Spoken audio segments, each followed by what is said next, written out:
ಎಲ್ಲೋ ಆಫ್ರಿಕಾದಲ್ಲಿ ಅದು ಯಾವುದೋ ಒಂದು ಹುಟ್ಕೊಂಡಿದೆ ನೋಡಿ, ಇಬೋಲಾ ಅಂಥೇಳಿ. ಅದನ್ನು ಪೇಪರ್ದಲ್ಲಿ ಓದ್ತಾನೆ. ಅವಾಗ ಹೇಳ್ತಾನಂತೆ, ಸದ್ಯ ನಮ್ಮ ಏಷ್ಯಾಗೆ ದರಿದ್ರ ರೋಗ ಬರಲಿಲ್ಲ ಅಂತ ಸಂತೋಷ ಪಡ್ತಾನೆ. ಇಡೀ ವಿಶ್ವ ನಾನು ಅಂತ ಹೇಳೋನು ಆಫ್ರಿಕಾ ಬಿಟ್ಟು ಏಷ್ಯಾ ಅಷ್ಟೇ ಆಗ್ತಾನೆ, ಭರತಖಂಡ ಆಗ್ತಾನೆ. ಏಷ್ಯಾದಲ್ಲೆಲ್ಲೋ ಲಾವಾ ಬಿತ್ತು, ದೊಡ್ಡದಾಗಿ ಏನೋ ಭೂಕಂಪ ಉಂಟಾಯ್ತು. ಆಗ ಇಲ್ಲಿ ಕೂತ್ಕೊಂಡು ಹೇಳ್ತಾನವನು, ಅಯ್ಯಯ್ಯೋ ಸದ್ಯ ನಮ್ಮ ಭಾರತ ದೇಶದಲ್ಲಿ ಏನು ಬರಲಿಲ್ಲಲ್ವಾ, ಸಂತೋಷ. ಇಡೀ ವಿಶ್ವ ನಾನು ಹೇಳಿ ಭಾರತನಾದ.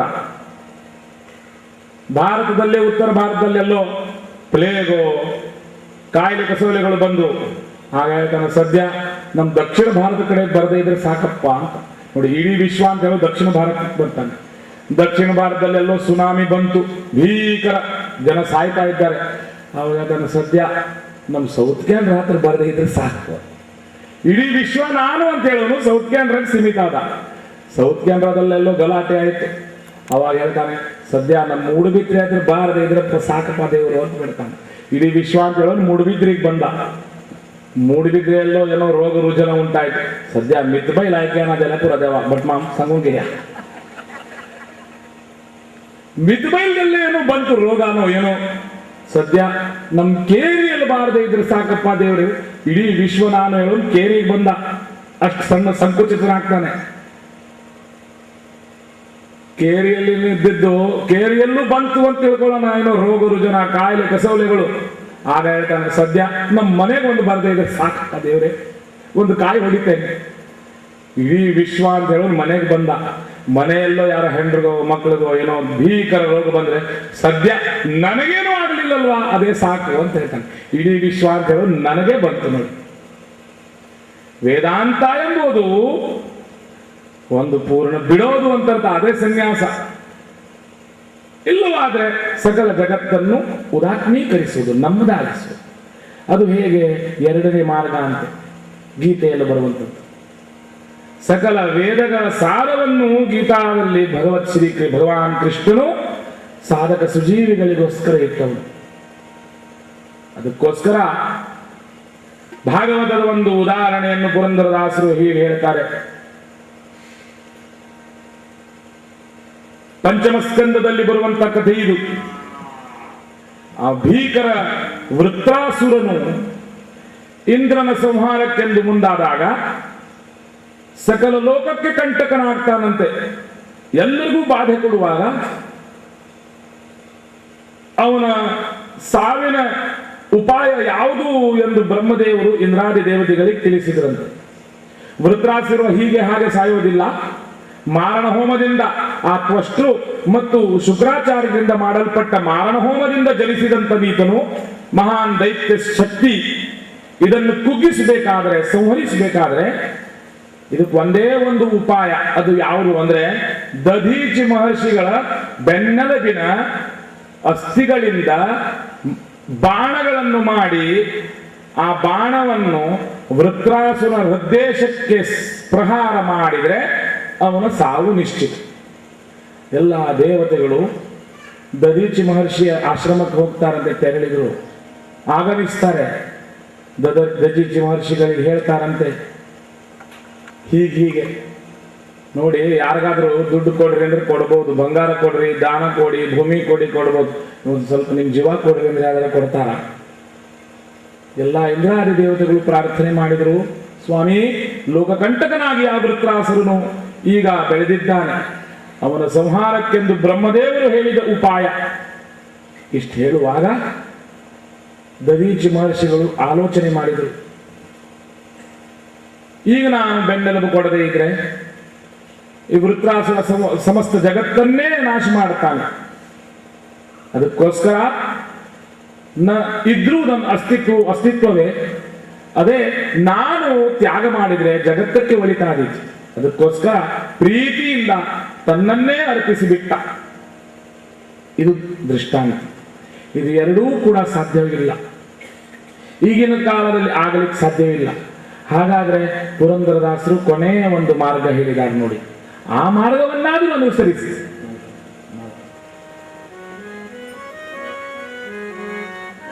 ಈ ಮಾರ್ಗ ಪುರಂದರ ವಿಠಲನ ದಾಸರ ಸಂಗಡ, ಪುರಂದರ ವಿಠಲನ ದಾಸರ,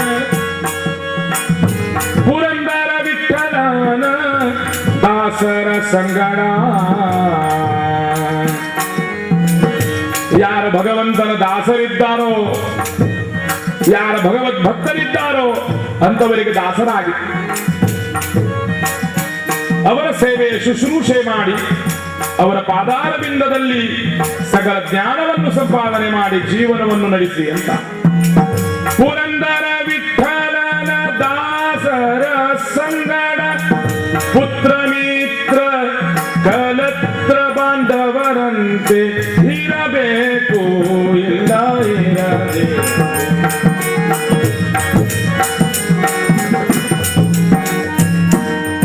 ಹೀಗೆ ಭಗವದ್ ದಾಸಾನುದಾಸರ ದಾಸರಾಗಿ ಜೀವನವನ್ನು ಸಾಗಿಸಿ ಅದರಿಂದುಂಟಾಗುವಂತಹ ಜ್ಞಾನ ಅನುಪಮವಾದಂಥದ್ದು. ಭಗವದ್ ಜ್ಞಾನದಿಂದುಂಟಾಗುವಂತಹ ಜ್ಞಾನ ದಾಸರ ಸೇವೆಯಿಂದುಂಟಾಗ್ತದಂತೆ. ಅದಕ್ಕಾಗಿ ಅಂಥವರಿಗೆ ದಾಸರಾಗಿ. ಇವತ್ತು ನಾವು ಮನುಷ್ಯರ ದಾಸರಾಗಿದ್ದೇವೆ.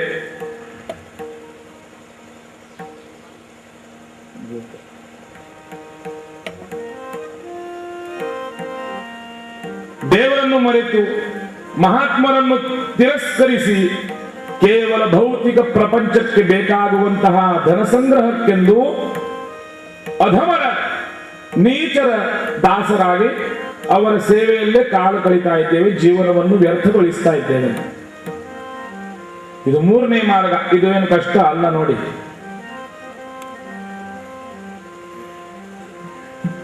ಹರಗೆ ನಂಬಿದವ ಹರದಾಸ. ಪರಮಾತ್ಮನು ಎಲ್ಲ ರೂಪಗಳಿಂದ ಎಲ್ಲ ನಾಮಗಳಿಂದ ಗೋಚರಿಸ್ತಾನಂತೆ. ಒಬ್ಬ ಮಹಾನ್ ಶಿವಭಕ್ತ ಮಹಾದೇವರನ್ನೇ ಸರ್ವಸ್ವ ಅಂತೇಳಿ ತನ್ನ ಜೀವನವನ್ನು ನಿರ್ವಹಣೆ ಮಾಡ್ತಾನೆ. ಅಂತವನಿಗೆ ಹರದಾಸ ಅಂತ ಕರೆಯೋದು. ಹರಗೆ ನಂಬಿದವ ಹರದಾಸ, ಅವಗೆ ಹರನಲ್ಲೇ ವಾಸ. ಯಾರು ಹರನಲ್ಲಿ ನಂಬಿ ತನ್ನ ಜೀವನವನ್ನು ನಡೆಸ್ತಾನೋ ಅದೊಂದು ದಿನ ದೇಹ ಪರಿತ್ಯಾಗವಾದ ಬಳಿಕ ಅವನಿಗೆ ಹರನಲ್ಲೇ ಮಹಾದೇವರಲ್ಲೇ ವಾಸವಾಗ್ತದಂತೆ, ಮುಕ್ತಿ ಉಂಟಾಗ್ತದಂತೆ. ಹರಿಗೆ ನಂಬಿದವ ಹರಿದಾಸ.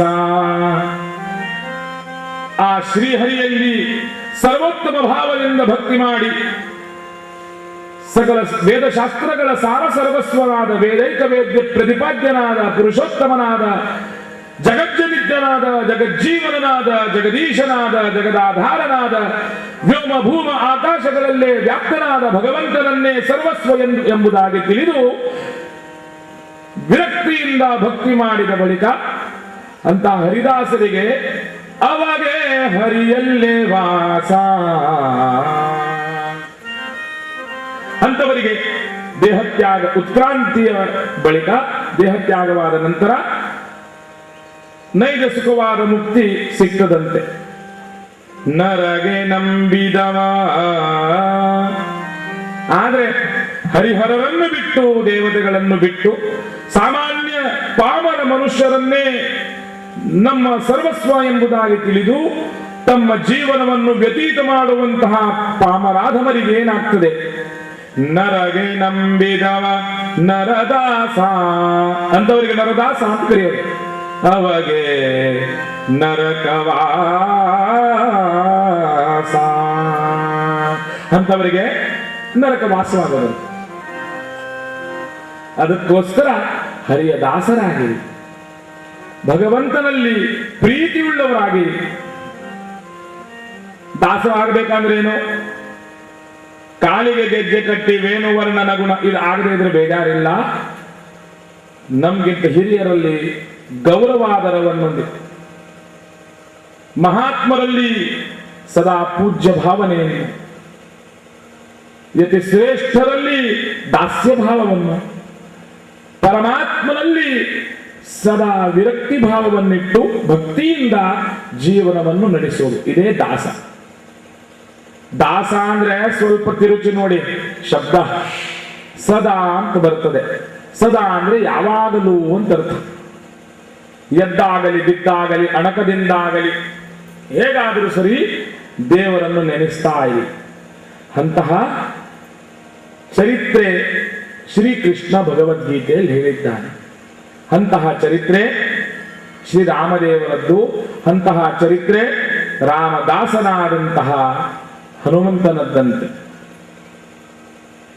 ಅಂತಹ ಹನುಮತ್ ಚರಿತ್ರೆ, ರಾಮನ ಪವನ ಪಾವನವಾದ ಚರಿತ್ರೆಯನ್ನು ನಾವು ಶ್ರವಣ ಮಾಡಿ ಆ ವಾಯುದೇವರ ವಿಶೇಷ ಕೃಪೆಗೆ ಪಾತ್ರರಾಗೋಣ.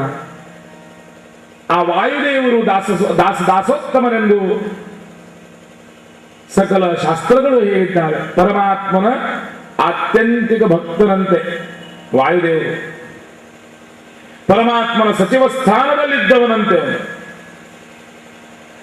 ರಾಮದೇವರು ಆದಾಗ ಹನುಮಂತ ರೂಪದಿಂದ ಪ್ರಕಟಗೊಂಡು ರಕ್ಕಸರ ಸಂಹಾರ ಮಾಡಿ ಮಹಾವ್ಯಾಕರಣಾದಿ ಉತ್ತಮೋತ್ತಮ ಉದ್ಗ್ರಂಥಗಳನ್ನು ರಚಿಸಿ ಸಕಲ ವೇದಾರ್ಥವನ್ನು ಚೆನ್ನಾಗಿ ತಿಳಿದವನಾಗಿ ರಾಮ ಸೇವೆ ಮಾಡಿದಂಥ ಮಹಾನುಭಾವ ಜಗದ್ಗುರು, ಗುರು ಮುಖ್ಯ ಪ್ರಾಣ.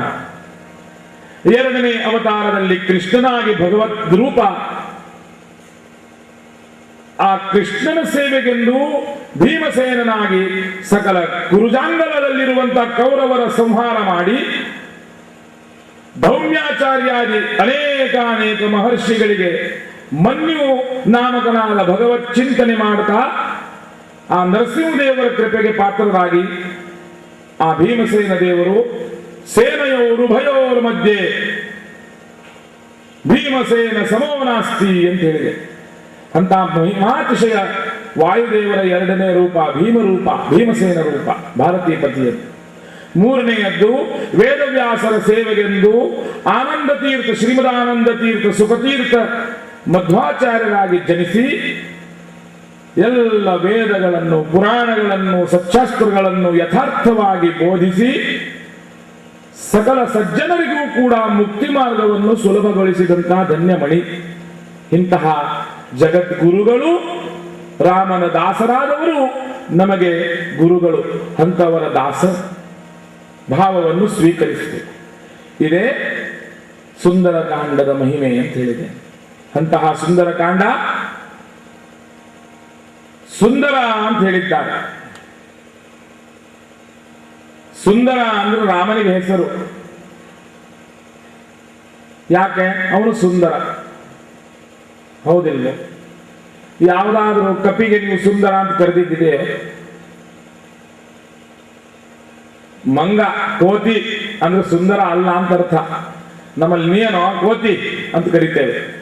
ಯಾರು ಸುಂದರವಾಗಿ ಕಾಣೋ ನೋಡು, ಕೋತಿ ಎತ್ತಿ ಕಾಣ್ತಾನಂದ್ರೆ ಒಂದು ಕಪಾಲ್ ಮೋಕ್ಷ ಮಾಡ್ತಾನೋ. ಯಾಕೆ? ಸುಂದರ ಅಂದ್ರೆ ಯಾರು?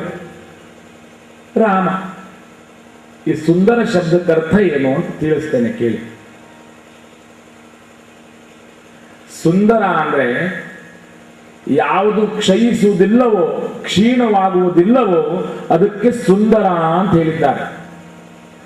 ಕುಂತಕಾಚಾರ್ಯರು ವಕ್ರೋಕ್ತಿ ಜೀವಿತ ಎಂಬುವ ಒಂದು ಆಲಂಕಾರಿಕ ಗ್ರಂಥದಲ್ಲಿ, ಅಲಂಕಾರ ಶಾಸ್ತ್ರದ ಗ್ರಂಥದಲ್ಲಿ ಹೇಳ್ತಾರೆ, ಪದೇ ಪದೇ ಯನ್ನವತಾಂ ಉಪೈತಿ ತದೇವ ರೂಪಂ ರಮಣೀಯತಾಯ. ಸುಂದರ ಅಂದ್ರೆ one which does not diminish is called sundar. The concept of beauty ಅಂತ ಬ್ಲೂಫೀಲ್ಡ್ ಬರೀತಾರೆ ಎಸ್ಥೆಟಿಕ್ ಸೈನ್ಸ್ ದಲ್ಲಿ. ಸುಂದರ ಅಂದ್ರೆ ಯಾವುದು ಕಡಿಮೆ ಆಗುವುದಿಲ್ಲವೋ, ಕ್ಷಯಿಸುವುದಿಲ್ಲವೋ, ಕ್ಷೀಣವಾಗುವುದಿಲ್ಲವೋ ಅದು ಸುಂದರ. ಹಾಗಾದ್ರೆ ನಾವು ಯಾರೂ ಸುಂದರವಿಲ್ಲ, ಯಾರೂ ಸುಂದರರಲ್ಲ. ಗಂಡ ಹೆಂಡತಿಗೆ ಮದುವೆ ಆಗುವ ಹೊಗಳ್ತಾನೆ, ನೀ ಎಷ್ಟು ಸುಂದರಿ, ಎಷ್ಟು ಸುಂದರಿ. ಎಷ್ಟು ಕಾಲ? ಒಂದು ಸ್ವಲ್ಪ ದಿವಸ ಮಟ್ಟಕ್ಕೆ. ಕಡೆಗೆ ಸ್ವಲ್ಪ ದಿವಸ ಆದ ಬಳಿಕ ಹೆಂಡತಿ ಹೇಳ್ತಾಳೆ, ಏನ್ರಿ ನನ್ನಲ್ಲಿ ಪ್ರೀತಿ ಕಡಿಮೆ ಆಯ್ತು ನಿಮಗೆ, ಈಗ ನಾನು ಸುಂದರಿ ಯಾಕೆ ಕಾಣೋದಿಲ್ವೋ? ಹೌದು, ನೀನು ಸುಂದರಿ ಇದ್ದೀಯಾ ಒಂದು ಕಾಲದಲ್ಲಿ, ಈಗಿಲ್ಲ. ಯಾಕೆ? ಅದು ಕಡಿಮೆ ಆಗಿದೆ. The law of diminishing marginal utility ಅಂತ ಇಕನಾಮಿಕ್ಸ್ದಲ್ಲಿ ಒಂದು ಶಬ್ದ ಲಾ ಬರ್ತದೆ, ನಮಗೆಲ್ಲ ಕಾಲೇಜ್ದಲ್ಲಿ ಕಲಿಸಿರಬೇಕು. ಆ ಲಾ ಏನು ಹೇಳ್ತದೆ ಅಂದ್ರೆ, the law of diminishing marginal utility ಅಂದ್ರೆ, ಸಾಮಾನ್ಯ ಭಾಷೆಯಲ್ಲಿ ತಿಳಿಸ್ತೇನೆ ನಿಮಗೆ. ಭಟ್ರಿಗೆ ಗುಲಾಬ್ ಜಾಮೂನ್ ಅಂದ್ರೆ ತುಂಬಾ ಇಷ್ಟ. ಯಜಮಾನರು ಭಟ್ರನ್ನು ಕರೆಸಿ, ಭಟ್ರೆ 2 ಗುಲಾಬ್ ಜಾಮೂನ್ ತಿನ್ನಬೇಕು ಅಂತ ಹೇಳಿದ್ರು. ಆಯ್ತು. ಮನೆಯವರು 2 ಬಡಿಸಿದ್ರು. ಏನೇ 2 ಅಂದ್ರೆ 2 ಲೆಕ್ಕ ಮಾಡಿ ಬದಿಸ್ತೀಯ, ಮತ್ತೊಂದು 4 ಹಾಕು. 2 ಮತ್ತು 4 6 ಆಯ್ತು. ಭಟ್ರಿಗೂ ಖುಷಿ ಆಯ್ತು. ಚಪ್ಪರಿಸಿದ್ರು ಚೆನ್ನಾಗಿ, ಖುಷಿ ಇತ್ತು. ಯಾಕೆ? ನಾಲಿಗೆಗೂ ಬೇಕು, ಹೊಟ್ಟೆಗೂ ಬೇಕು, ಪ್ರೀತಿಯ ವಸ್ತು. ಆಗ ತಿನ್ನಿದನ್ನು ನೋಡಿ ಯಜಮಾನರಿಗೆ ಸಂತೋಷವಾಗಿ ಹೇಳಿದ, ಏನೇ ಮತ್ತೊಂದು 4 ಹಾಕೆ. ಆಗ ಗೊಂದಲ ಆಯ್ತು ಭಟ್ರಿಗೆ. ನಾಲಿಗೆ ಬೇಕಂತದೆ, ಹೊಟ್ಟೆ ಬೇಡ ಅಂತದೆ. 2 ಬೇಕಂದ್ರೂ ಕೂಡ ಡಾಕ್ಟರ್ ಮತ್ತು ಯಜಮಾನಿ ಬೇಡ ಅಂತಾಳೆ. ಏನ್ ಹೇಳೋದು? ಡಿಮಿನಿಷ್ ಆಯ್ತು ನೋಡಿ. ಮೊದಲನೇ ಬಾರಿ ತಿನ್ನುವಾಗ ಎಷ್ಟು ಖುಷಿ ಇತ್ತು, 2ನೇ ಬಾರಿ ತಿನ್ನುವಾಗ ಆ ಉತ್ಸಾಹ ಕುಗ್ತಾ ಇದೆ. ಆದ್ರೂ ನಾಲಿಗೆ ಬೇಕಂತದೆ ಅಂತ 4 ಚಪ್ಪರಿಸಿಬಿಟ್ರು. 3ನೇ ಬಾರಿ ಮತ್ತೆ ಭಟ್ರೆ 2 ಹಾಕ್ತೇನೆ. ಆಗ ಮೊದಲನೇ ಬಾರಿ ಇದ್ದಿದ್ದು 2ನೇ ಬಾರಿ ಇಲ್ಲ, 2ನೇ ಬಾರಿ ಇದ್ದಿದ್ದು 3ನೇ ಬಾರಿ ಇಲ್ವೇ ಇಲ್ಲ. ನಾಲಿಗೆನೂ ಬೇಡ, ಹೊಟ್ಟೆ ಬೇಡ ಅಮ್ಮ, ಮರೈತಿ ಕಡೆಗೆ ಎತ್ಕೊಂಡಲ್ಲ ಹೊತ್ಕೊಂಡು ಹೋಗ್ಬೇಕಾಗ್ತದೆ ನನಗೆ, ಬೇಡ ಸಾಕು ಅಂತ ಹೇಳ್ತೀನಿ. ಮೊದಲನೇ ಬಾರಿ ಇದ್ದಿದ್ದು 2ನೇ ಬಾರಿ ಇಲ್ಲ, 2ನೇ ಬಾರಿ ಇದ್ದಿದ್ದು 3ನೇ ಬಾರಿ. ಹೀಗೆ ಅದು ಕುಗ್ತಾ ಬಂತು. ಸುಂದರ ಅಂದ್ರೆ ಅದಲ್ಲ, ಸುಂದರ ಆದ್ರೂ ವಿಪರೀತ. ಎಷ್ಟು ಕೇಳಿದ್ರು ಕೇಳಬೇಕು, ಎಷ್ಟು ನೋಡಿದ್ರು ನೋಡಬೇಕು. ಉದ್ಭವ ಸುಂದರೋ ಸುಂದೋ ಅಂತ ಪರಮಾತ್ಮನಿಗೆ ಹೆಸರು ಇದೆ. ವಾಯುದೇವರಿಗೂ ಸುಂದರ ಅಂತ ಹೆಸರಿದೆ, ಕೋಶದಲ್ಲಿ ಬರ್ತದೆ, ಅಮರಕೋಶದಲ್ಲಿ. ಮಾತರಿಶ್ವಾಪಿ ಸುಂದರಶ್ಚ ವಾಯೋ ದೀಧಿತಿ ನಂದನಃ, ಅಮರಕೋಶ ಹೇಳ್ತದೆ. ಏನು ಸುಂದರ ಅಂದ್ರೆ ವಾಯುದೇವರ ಕ್ರಿಯೆ ಎಷ್ಟು ಸುಂದರ, ವಾಯುದೇವರ ಮಹಿಮೆ ಎಷ್ಟು ಸುಂದರ. ಸುಂದರ ಶಬ್ದ ಯಾವುದು ಹೆಚ್ಚುತ್ತಾ ಹೋಗ್ತದೋ ಅದಕ್ಕೆ ಸುಂದರ ಅಂತ ಹೇಳ್ತಾರೆ. ಹಾಗಾಗಿ ಈ ಸುಂದರ ಕಾಂಡ ಡಿಮಿನಿಷ್ ಆಗೋದಿಲ್ಲ. ಎಷ್ಟು ಕೇಳಿದ್ರು ಕೇಳಬೇಕು, ಎಷ್ಟು ಹೇಳಿದ್ರು ಹೇಳಬೇಕು. ಸುಂದರೇ ಸುಂದರೋ ರಾಮ, ಆ ಭಗವದ್ದಾಸ ಹನುಮಂತನ ವೀರ ಗಾಥೆ ಇದು. ಸುಂದರೇ ಸುಂದರೋ ರಾಮ, ಸುಂದರೇ ಸುಂದರಿ ಸತಿ. ಸುಂದರಕಾಂಡದಲ್ಲಿ ರಾಮನ ಮಹಿಮೆಯನ್ನು ಸುಂದರವಾಗಿ ಹೇಳಿದ್ದಾರೆ ಮಹರ್ಷಿ ವಾಲ್ಮೀಕಿರು. ಸುಂದರೇ ಸುಂದರಿ ಸೀತಾ,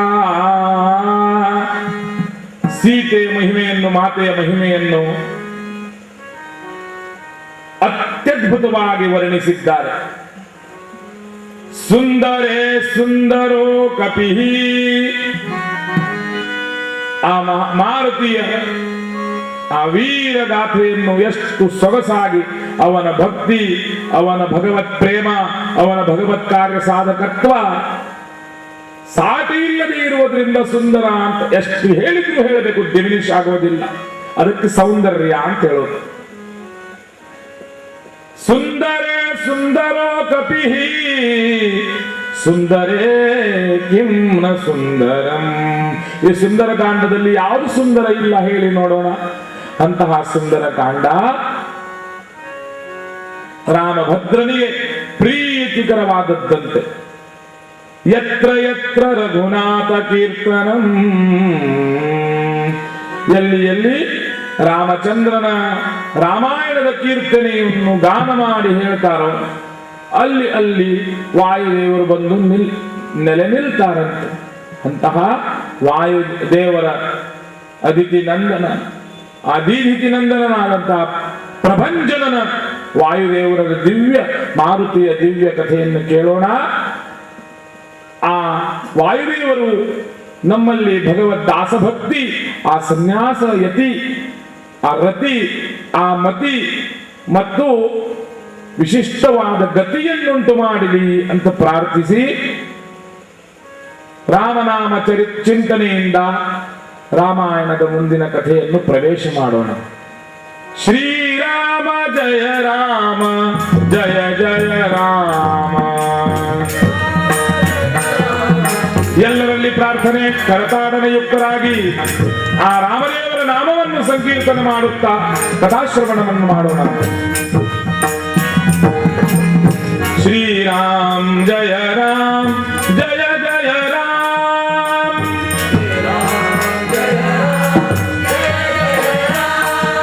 ಶ್ರೀರಾಮ ಜಯ ರಾಮ ಜಯ ಜಯ ರಾಮ್.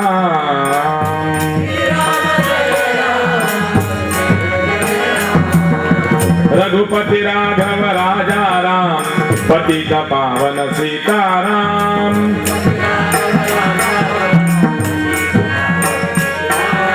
रघुपति राघव राजा राम पतित पावन सीताराम.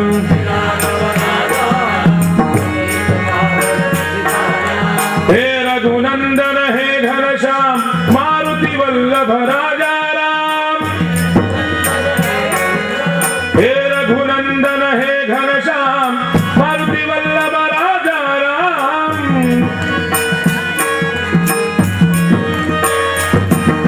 श्री राम जय राम जय जय राम.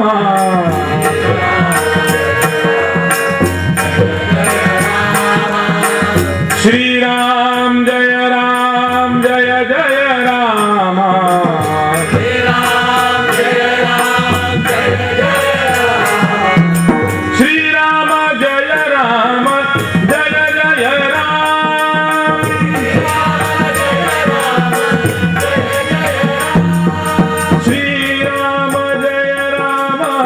जय जय राम.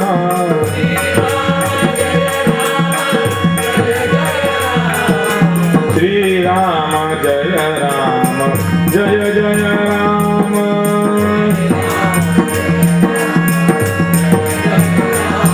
सीतापति रामचंद्र भगवान की, पवन पुत्र हनुमान की. ಶ್ರೀ ಗುರುಭ್ಯೋ ನಮಃ.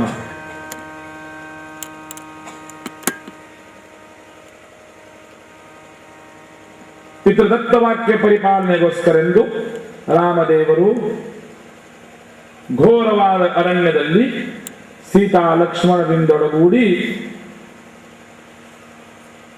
ಪ್ರವೇಶ ಮಾಡಿದಾಗ ಅಲ್ಲಿ ಅನೇಕ ಸಾಧುಗಳ ಸುಜೀವಿಗಳ ಅನುಗ್ರಹವನ್ನು ಮಾಡ್ತಾ ಅವರೆಲ್ಲರನ್ನು ಉದ್ಧರಿಸಿ, ಶರಭಂಗಾದಿ ಋಷಿಗಳನ್ನು ಉದ್ಧರಿಸಿ ಚಿತ್ರಕೂಟ ಪರ್ವತವನ್ನು ಸೇರಿದರಂತೆ. ಇದು ಅರಣ್ಯಕಾಂಡದಲ್ಲಿ ಬರುವಂಥದ್ದು.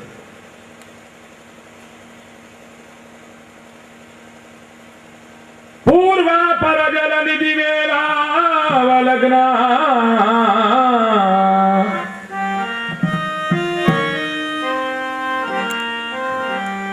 ಪೂರ್ವಾಪರ ಜಲದಿ ಬೀಲಾವಲಗ್ನ ಮಧ್ಯ ದೇಶಾಲಂಕಾರ ಭೂತ.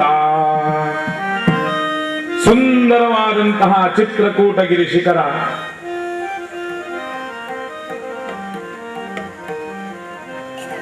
ಉಲೂಕ ಕೋವಿದಾರ ನೃಶಂಸ ಹಿಂಸಾದಿ ಸಿಂಸನ್ನಮಾನ ಸಿಂಹ ವ್ಯಾಘ್ರೋಲುಕಾತ್ ಶೃಗಾಲ ವನಕರಿಕುಲ ಜಲ ಮದ ಜಲಸೇಕ ಸಂವರ್ಧಿತ. ಈ ವಾಲ್ಮೀಕಿ ಋಷಿಗಳು ಈ ಆದಿಕಾವ್ಯವನ್ನು ಸಾಹಿತ್ಯಿಕವಾಗಿ ಅಷ್ಟೇ ಸುಂದರವಾಗಿ ರಚಿಸಿದ್ದಾರೆ ನೋಡಿ. ಕವಿತಾ ವನಿತಾ ಸ್ವಯಂ ಗೃಹ ಪರಿಶ್ವಂಗ ಮಂಗಲ ಭಾಗದೇಯತ್ವ ಕವಿತಾ ವನಿತಾ ಪರಿಶ್ವಂಗ ಮಂಗಲ ಭಾಗದೇಯತ್ವಾದಿ ಓಜ ಪ್ರಸಾದ ಗುಣ ಮಾಧುರ್ಯ ರುಚಿರ ಚಿರತಾ ರೋಚನೀಯ ಕಾವ್ಯ ಕಲನಾ. ಈ ಕಾವ್ಯಕಲನಾ, ಈ ಕಾವ್ಯದೇವಿ ಸಂಪೂರ್ಣವಾಗಿ ರಾಮಾಯಣದಲ್ಲಿ ಅಣಗಿದ್ದಾಳೆ. ಅಲ್ಲಿ ಪ್ರಕೃತಿಯ ವಿಹಂಗಮ ಸಂಗಮಗಳನ್ನು ವಾಲ್ಮೀಕಿಗಳು ವರ್ಣಿಸ್ತಾ ಇದ್ದಾರೆ. ಸೀತಾದೇವಿಗೆ ಆಗಾಗ ತವರೂರಿನ ನೆನಪಾದಾಗ ಇಲ್ಲಿ ನೋಡಿ ಸೀತೆ ಚಿತ್ರಕೂಟಗಿರಿ ಶಿಖರ ಶಿಖರ ಚಿತ್ರಕೂಟಗಿರಿ ಶಿಖರ. ಏನೇ ಅಯೋಧ್ಯೆಯಲ್ಲಿ ಯಾವತ್ತು ಸುಖ ಇತ್ತೆ, ಈ ಪಕ್ಷಿಗಳ ಕಲರವ ಕೇಳು, ಈ ನದಿಯ ಝರಿಯ ನಿರ್ಝರಿತವಾದ ಅಮೃತಧಾರ ಎಂದಿರುವ ಜಲವನ್ನು ನೋಡು, ಸೂರ್ಯಾತಪಗಳಿಂದ ನಮ್ಮನ್ನು ರಕ್ಷಿಸುವಂತಹ ವನಸ್ಪತಿ ಕರುವೃನ್ನಾದಿಗಳನ್ನು ನೋಡು. ಯಾವ ಕೊರತೆ ಇದೀನಿ ಹೇಳಿ ನೋಡುವ. ಆನಂದ ಪಡಬೇಕಲ್ವೇ ಸೀತೆ ಅಂತ ಆ ಸೀತೆಯನ್ನು ರಮಾರಮಮಾನನಾದವನು ರಮಿಸ್ತಾ ಇದ್ದಾನಂತೆ. ಚಿತ್ರಕೂಟ ಗಿರಿ ಶಿಖರ ಶಿಖರ ಚಿತ್ರಕೂಟ ನೋಡು ಫಲ ಪುಷ್ಪಂಗಳ ಆಗರ. ಫಲಪುಷ್ಪತ್ತಾದಂತಹ ಈ ಭೂಮಿ, ಇದು ನಮ್ಮ ಭೂಮಿ. ಇಲ್ಲಿ ನಮ್ಮ ಹಿರಿಯರಾದವರು ರಾಜ್ಯವನ್ನು ಆಳಿದವರು. ಇದು ನಮ್ಮ ರಾಜ್ಯವೇ ಸರಿ. ರಾಜನಾದವನು ಕೇವಲ ಅರಮನೆಯಲ್ಲಿದ್ದ ರಾಜ ಅಲ್ಲ, ಆ ರಾಜ್ಯದಲ್ಲಿ ಎಲ್ಲಿದ್ರೂ ಕೂಡ ರಾಜನೇ. ಹಾಗಾಗಿ ನೀನು ದುಃಖ ಪಡಬೇಡ, ಸುಖದಿಂದಿರು. ಹೀಗೆ ಚಿತ್ರಕೂಟ ಗಿರಿ ಶಿಖರ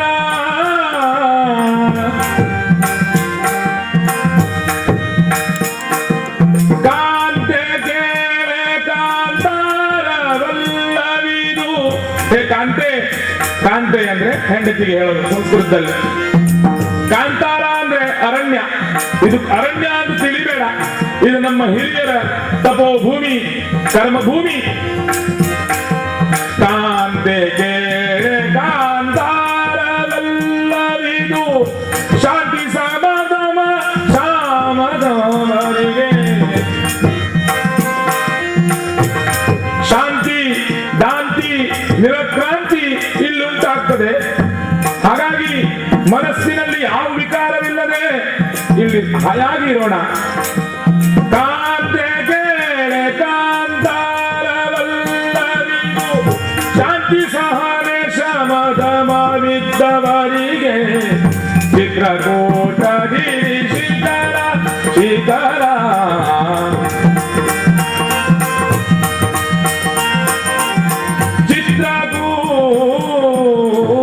ಚಿತ್ರಕೂಟ. ಆ ಚಿತ್ರಕೂಟದಲ್ಲಿ ಆನಂದದಿಂದಿರುವಾಗ ರಾಮದೇವರು, ಲಕ್ಷ್ಮಣರು, ಸೀತೆಯರು ಅಲ್ಲೇ ಮನೆ ಮಾಡಿ ಇಡ್ತಾ ಇದ್ದಾರಂತೆ.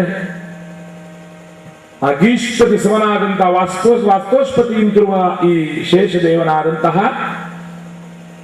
ಲಕ್ಷ್ಮಣನು ಸುಂದರವಾದ ಒಂದು ಕುಟೀರವನ್ನು, ಆಶ್ರಮವನ್ನು ನಿರ್ಮಿಸಿ ಸೀತಾರಾಮರನ್ನು ಕರೆದು ರಾಕ್ಷೋಘ್ನಾದಿಗಳನ್ನು ಜರುಗಿಸಿ ಆ ಮಹಾಲಕ್ಷ್ಮಿಯನ್ನೇ ಗೃಹ ಪ್ರವೇಶ ಮಾಡಲಿಕ್ಕೆ ಸೀತಾದೇವಿಗೆ ಪ್ರಾರ್ಥಿಸಿದ್ದಾಗ ಸೀತಾರಾಮರು ಅಲ್ಲಿ ಒಳಗೆ ಪ್ರವೇಶ ಮಾಡ್ತಾರೆ.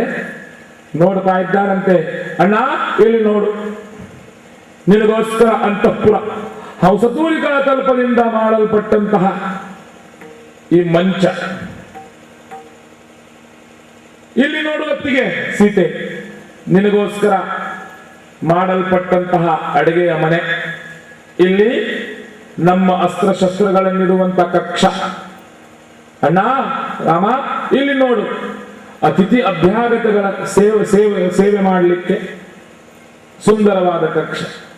ಇಲ್ಲಿ ನೋಡು, ನಾವು ಯಜ್ಞಯಾಗಾದಿಗಳಿಗೆ ಬೇಕಾದಂತ ಯಜ್ಞ ಮಂಟಪ. ಎಲ್ಲ ನೋಡಿ ರಾಮನ ಕಣ್ಣಲ್ಲಿ ಕಂಬನಿ ಮೂಡುತ್ತಂತೆ.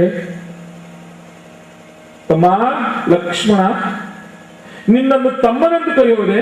ಇದು ನೋಡಿ ರಾಮನ ದಯಾಲು ಸ್ವಭಾವ. ನಮ್ಮಪ್ಪ ಇರುವಾಗ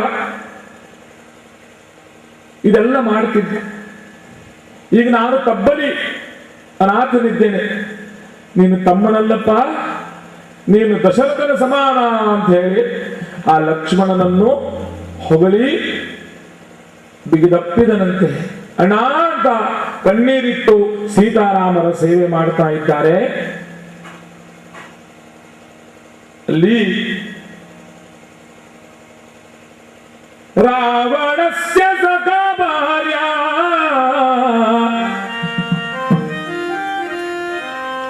ವಿದ್ಯುಜ್ಜಿಹ್ವಾದಯಾ ಸತಿ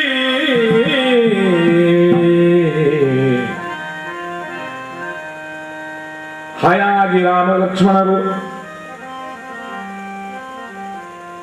ಆ ಪ್ರಕೃತಿಯ ವ್ಯಂಗ ಸಂಗಮದಲ್ಲಿದ್ದಾಗ ರಾವಣನ ತಂಗಿ ಆ ವಿದ್ಯುಜ್ಜೀವನ ಹೆಂಡತಿ ಮಹಾನ್ ಕುರೂಪಿ ಶೂರ್ಪಣಖ ಅಲ್ಲಿಗೆ ಆಗಮಿಸಿದ್ಲಂತೆ. ತನ್ನನ್ನು ತಾನೇ ಸುಂದರಿ ಎಂದು ತಿಳಿದು ಅಖರ ದೂಷಣರ ಜೊತೆಗೆ ಮಾಂಸವನ್ನೇ ಭಕ್ಷಿಸಿ ಆ ಋಷಿ ಮುನಿಗಳನ್ನು ತತ್ತತ್ ಪ್ರತ್ಯೇಕವಾಗಿ ಕರಚರಣಾದಿಗಳನ್ನು ಕತ್ತರಿಸಿ ತಿಂದು ತೇಗುವಂತವಳಿತು. ಪರಮ ದುಷ್ಟಳಾದಂತ ಶೂರ್ಪಣಖ ಅವಳು ಹಾಗೆ ಸಂಚರಿಸಿ ನರಭಕ್ಷಕಳು ಆದವಳು ಬಂದಿದ್ದಾಳಂತೆ. ತನ್ನನ್ನೇ ಸುಂದರಿ ಅಂತ ತಿಳಿತಾಳೆ.